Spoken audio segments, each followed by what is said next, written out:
Pemirsa, kita awali berita pertama hari ini. Setelah sempat bertahan selama 2 hari akibat banjir yang menggenangi perumahan mereka, sejumlah warga desa Garut, Kecamatan Darul Imarah, Kabupaten Aceh Besar, Minggu malam mulai menempati lokasi pengungsian di Komplek SD Negeri 1 Garut.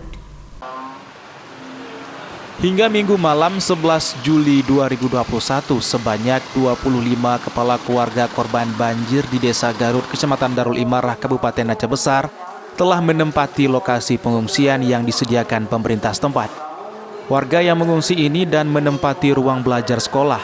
Rata-rata rumah mereka sudah terendam banjir mencapai 1 meter, dan umumnya di pengungsian ini para lansia dan anak-anak. Menurut Kepala Pelaksana Badan Penanggulangan Bencana Daerah atau BPBD Aceh Besar, hingga Minggu malam pihaknya telah mengevakuasi sebanyak 25 kepala keluarga dari 150 kepala keluarga yang ada di Desa Garut. Sementara untuk antisipasi banjir terus meningkat, pihaknya menempatkan petugas dan perahu karet di lokasi untuk evakuasi susulan. Kondisi yang masih hujan, kita tetap lakukan evakuasi kalau misalnya masyarakat membutuhkan evakuasi. Kondisi tempat tinggal mereka saat ini seperti apa sih, Pak?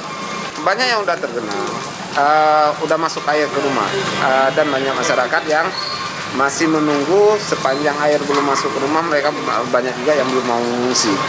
Jadi kita standbykan boat di sini, bekerja sama dengan pemuda kampung untuk apabila mendadak harus dievakuasi, pemuda kampung siap dan personil.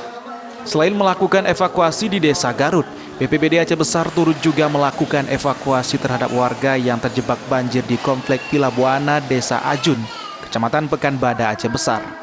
Sementara bagi warga yang masih bertahan di rumah dihimbau untuk tetap waspada. Dari Kabupaten Aceh Besar, Syukri Syarifuddin, iNews melaporkan.